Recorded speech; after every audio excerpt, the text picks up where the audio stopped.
Évangile de Jésus-Christ selon saint Luc, au chapitre 9, versets 51 à 56. Comme s'accomplissait le temps où il allait être enlevé au ciel, Jésus, le visage déterminé, prit la route de Jérusalem. Il envoya en avant de lui des messagers.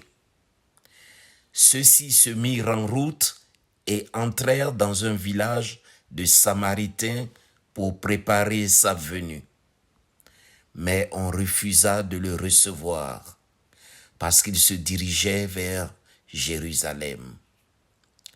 Voyant cela, les disciples Jacques et Jean dirent : « Seigneur, veux-tu que nous ordonnions qu'un feu tombe du ciel et les détruise ?»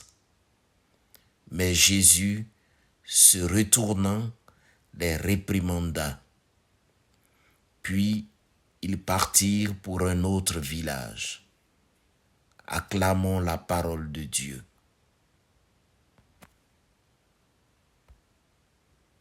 Méditation. Seigneur, veux-tu que nous ordonnions qu'un feu tombe du ciel et les détruise ? Ah, s'il n'y avait que des amis du Christ sur la terre. Ah, si tout le monde était chrétien, si tout le monde allait à la messe, si tout le monde avait la même foi que nous. Comment peut-on ne pas croire en ce Dieu qui vient sauver le monde et qui nous promet paix et bonheur? Seigneur, veux-tu que nous ordonnions qu'un feu tombe sur la terre? Eh bien non, non, non. Le Christ est venu apporter la vie et la vie en abondance. La foi est un don. Vivre comme chrétien est une proposition et Dieu ne peut être imposé.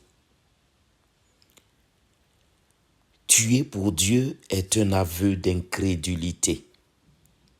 Vous ne pouvez tuer pour Dieu, car le faisant, vous affirmez que votre Dieu est une idole, impuissant, comptant sur les autres pour se défendre, donc un Dieu inutile. Non, celui que nous aimons est maître de la vie.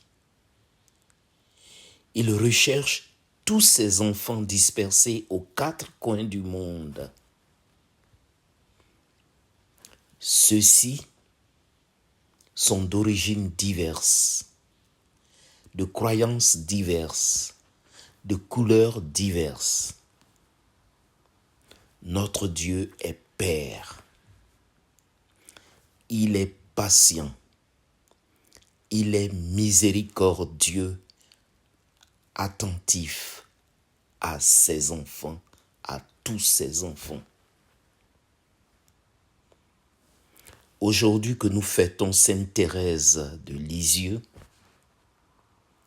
à la place de Jean et de Jacques qui voulaient faire descendre le feu du ciel pour détruire, avec Sainte Thérèse de l'Enfant Jésus, cette petite carmélite, marchons d'un pas déterminé à la suite du Christ et demandons-lui plutôt : Seigneur, ne voudrais-tu pas que nous inondions le monde de rosaires afin que l'esprit de vérité fasse naître dans chacun de ceux qui ne te connaissent pas encore un peu de ton amour un peu de ta compassion.